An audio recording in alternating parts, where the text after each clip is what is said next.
आधी हकीकत आधा फसाना। श्री राम का जन्म अयोध्या में हुआ तो बजरंग बली की जन्मभूमि कहां है? इस सवाल का आज तक सटीक जवाब नहीं मिला। दावा तो कई जगहों को लेकर है, कई निशानियों का हवाला भी दिया जाता है, लेकिन सबसे सटीक दावा जुड़ता है नासिक के एक पर्वत से।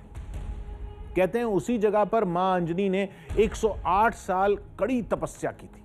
उसी पहाड़ की एक गुफा में महाबली हनुमान का जन्म हुआ था और उसी पर्वत पर उनकी बाल लीला से जुड़े कई साक्ष्य आज भी मौजूद हैं। अब ऐसे दावे तो देश के कई हिस्सों में होते हैं, फिर अंजनेरी पर्वत की कहानी को ही सच क्यों माना जाए? तब लोगों ने बताया, अंजनेरी पर्वत की चोटी पर पहुंचते ही इस कथा से जुड़े तमाम सबूत आपकी आंखों के सामने होंगे और आप चाहकर भी दावे को खारिज नहीं कर पाए। महाबली हनुमान रामायण में भी हैं और महाभारत में भी। माता पिता के नाम से तो सभी वाकिफ हैं, लेकिन इनकी जन्मभूमि को लेकर कई दावे किए जाते हैं। कुछ जानकार मानते हैं कि महाबली का जन्म झारखंड के गुमला शहर में अंजन धाम की गुफाओं में हुआ। कुछ के मुताबिक जन्मस्थली कर्नाटक के हम्पी में है। किसी को लगता है कि वो जगह राजस्थान के चुरू में है, तो कई जानकारों का अंदाजा है कि हनुमान का जन्म स्थान भुवनेश्वर के आसपास खुर्दा की पहाड़ियों में है। लेकिन सबसे बड़ा दावा होता है महाराष्ट्र में नासिक के अंजनेरी पर्वत को लेकर।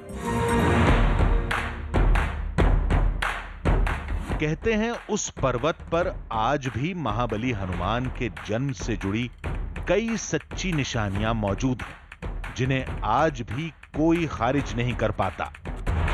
पौराणिक कहानियों में ज्ञान बहुत होता है, संदेश बहुत होते हैं, लेकिन कई बार यही कहानियां इतनी पेचीदा हो जाती हैं कि कुछ भी साफ साफ नजर नहीं आता।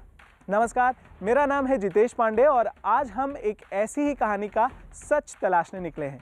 हम बात कर रहे हैं भगवान हनुमान के जन्म स्थान से जुड़ी कहानियों की, जिसे लेकर अलग अलग इलाकों में अलग अलग दावे किए जा रहे हैं। लेकिन इन कहानियों का पूरा सच क्या है, यही जानने के लिए आज हम अपना सफर शुरू करेंगे।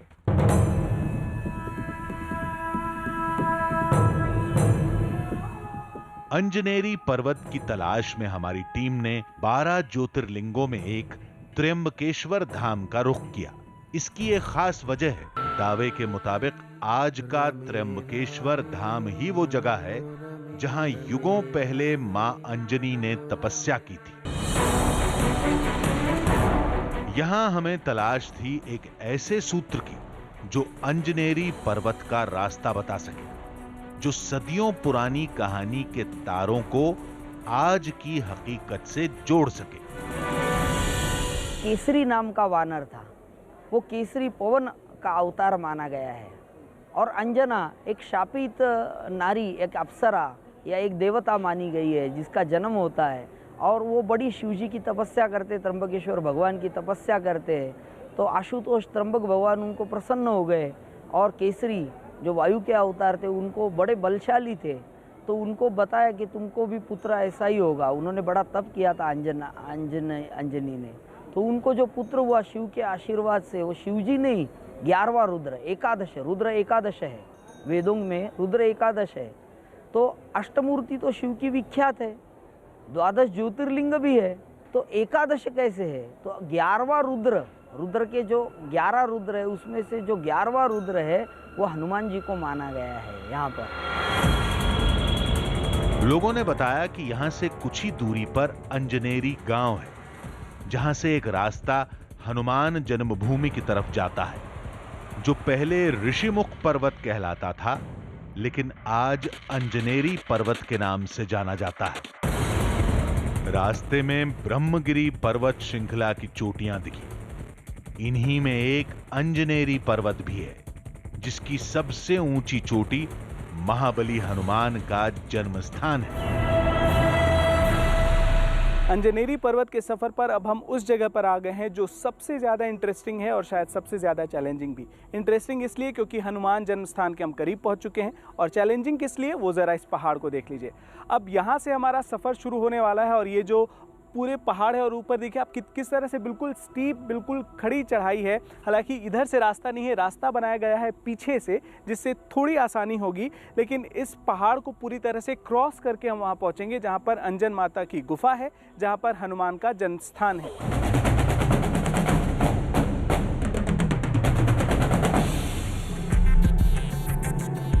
महाबली हनुमान की जन्मभूमि की तलाश में हमारी टीम नासिक के ब्रह्मगिरी पर्वत की चढ़ाई कर रही थी। क्या यही वो धरती है जहां पवन पुत्र ने जन्म लिया था?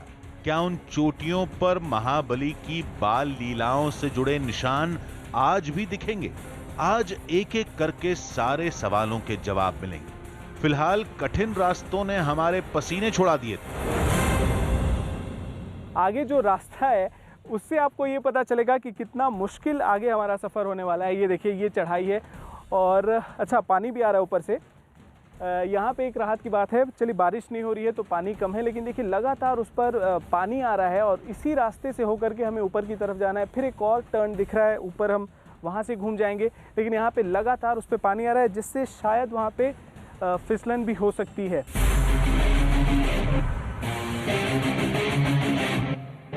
कहते हैं पौराणिक समय में यह जगह तपोभूमि थी।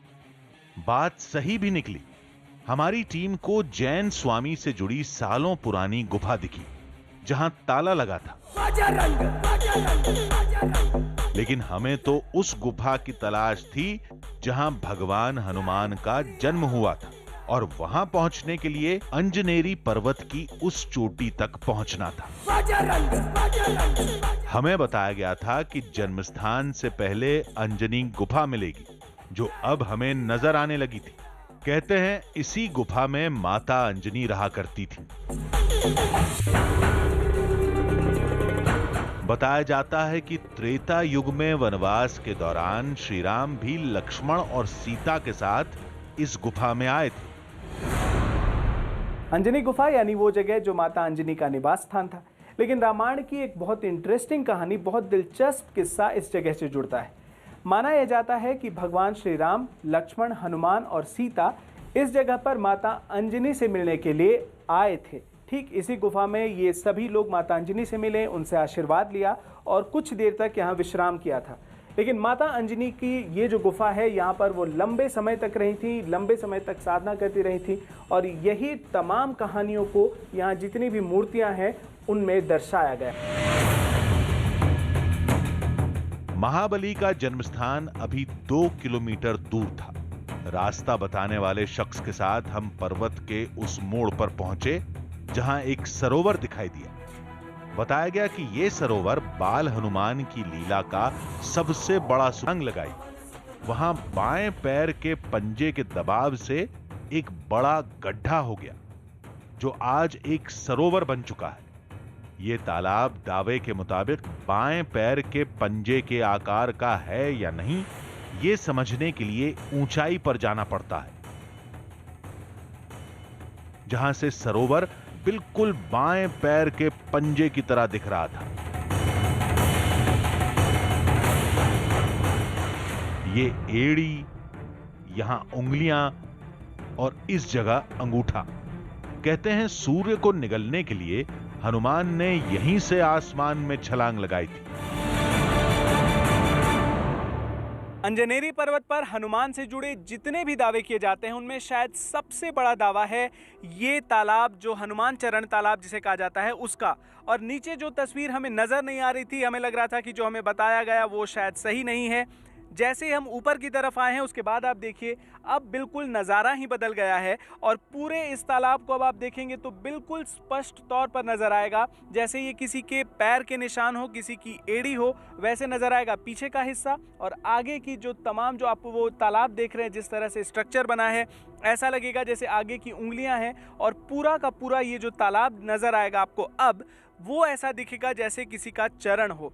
कहानी ये है कि यहीं से भगवान हनुमान ने छलांग लगाई थी और जो दबाव बना था, जो प्रेशर बना था, उसकी वजह से यहाँ पे इतना बड़ा एक गड्ढा हो गया जो अब तालाब है। और लोगों की आस्था है कि ये हनुमान के चरण के निशान है, जो अंजनेरी पर उनके जन्म स्थान होने के दावे को पुख्ता करता है, उसे साबित करता है।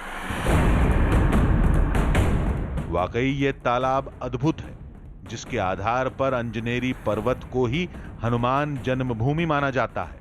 अब जन्मस्थान को लेकर हमारी टीम की बेकरारी बढ़ती जा रही थी। मंजिल करीब थी। कुछ देर में वो अद्भुत जगह पहली बार किसी टीवी कैमरे में कैद होगी। हमने श्री राम की जन्मभूमि अयोध्या देखी, सीता का प्रकट स्थल सीतामढ़ी देखा, नेपाल में लव कुश के जन्मस्थान तक चले गए। लेकिन महाबली हनुमान के जन्म से जुड़े दावे की पड़ताल हमारी टीम पहली बार कर रही थी। एक दावा कर्नाटक के किष्किंधा से भी जुड़ता है, लेकिन शोधकर्ता उसे बहुत सटीक नहीं मानते। सबसे तगड़ा दावा नासिक की अंजनेरी पर्वत की चोटी को लेकर होता है, जहां महाबली के जन्म से जुड़े सभी अहम निशान आज भी मौजूद हैं। उन सारी निशानियों को पहली बार टीवी कैमरे में कैद करने के लिए हमारी टीम पर्वत की चोटी पर पहुंच चुकी थी।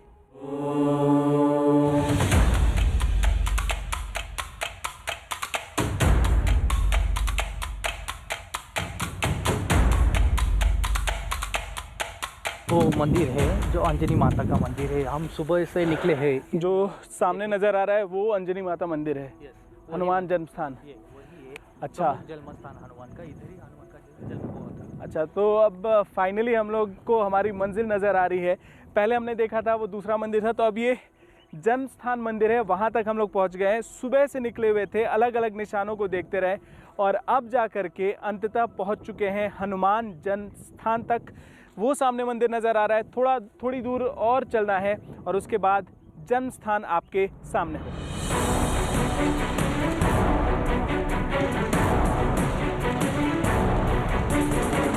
आखिरकार हमारी टीम उस जगह पहुंच ही गई जहां से पवन पुत्र के जन्मस्थान होने का दावा जुड़ा है। यहां एक छोटा मंदिर था। दावा होता है कि यह मंदिर उसी जगह पर है जहां युगों पहले महादेव के वरदान से हनुमान का जन्म हुआ था। मंदिर के अंदर माता अंजनी और महाबली हनुमान की एक अद्भुत प्रतिमा थी, जिसमें बाल हनुमान माता अंजनी की गोद में दिखाई देते हैं।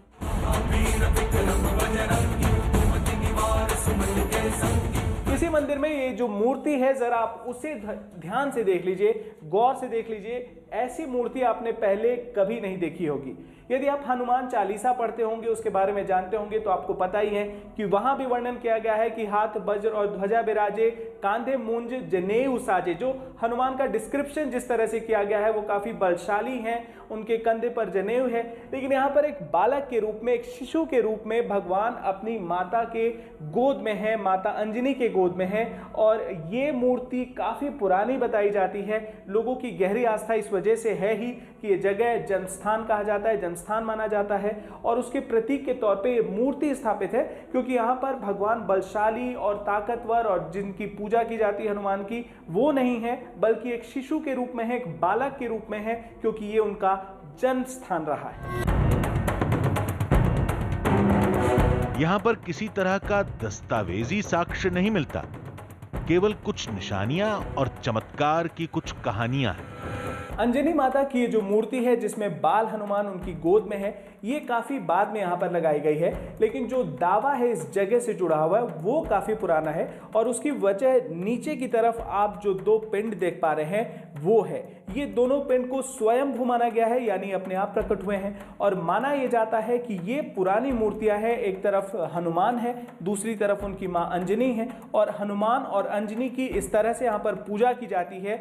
जितनी मान्यता इस जगह पर जो मंदिर की है वो इंटरेस्टिंगली, ये यहाँ पे बहुत ध्यान देने वाली बात है कि हनुमान को हर जगह, हर मंदिर में हनुमान की पूजा की जाती है, लेकिन यहाँ पर पहले उनकी मां की पूजा की जाती है। कहते हैं ये जगह माता अंजनी की तपोभूमि रही है, जिसके बाद महाबली का जन्म यहां हुआ था। उस तप की एक निशानी मंदिर से बाहर मिलती है। मान्यता यह है कि यहाँ पर जो ये शिवलिंग मौजूद है ये आज का नहीं है, इससे ये स्वयंभू शिवलिंग है और ठीक इसी जगह पर बैठकर माता अंजनी लंबे समय तक तपस्या कर रही थी। तपस्थली तो ये है ही, ये पूरा जो पहाड़ है वहाँ पे तपस्या की जाती थी। माता अंजनी इसी जगह पर बैठकर तप करती थी, जिसके थोड़ी दूर पर वो जन्म स्थान है जहाँ पर हम मौजूद थे। और ये भी, इसे भी एक बहुत बड़े साक्ष्य के तौर पर बताया जाता है और माना ये जाता है कि ये वो जगह, ये तमाम जगह जो पौराणिक कहानियाँ हैं उनके सबूत हैं। मान्यताओं के मुताबिक अंजनेरी पर्वत की ये चोटी ही माता अंजनी की तपोभूमि है और यही मंदिर महाबली हनुमान का जन्म स्थान है। लेकिन ये हनुमान जन्मभूमि से जुड़ा इकलौता दावा नहीं है, इसलिए किसी एक जगह को भगवान हनुमान का सच्चा जन्म स्थान कहना जायज नहीं होगा। पौराणिक कहानियों की पड़ताल नहीं की जा सकती क्योंकि उनसे जुड़ी निशानियों में लोगों की गहरी श्रद्धा होती है। उन निशानियों की वैज्ञानिक व्याख्या किसी की आस्था को ठेस पहुंचा सकती है और यह किसी भी रूप में सही नहीं कहा जाएगा। तो अगले हफ्ते फिर मिलेंगे एक नई कहानी के साथ, जिसमें थोड़ा सच होगा, थोड़ा बहाना, आधी हकीकत, आधा फसाना।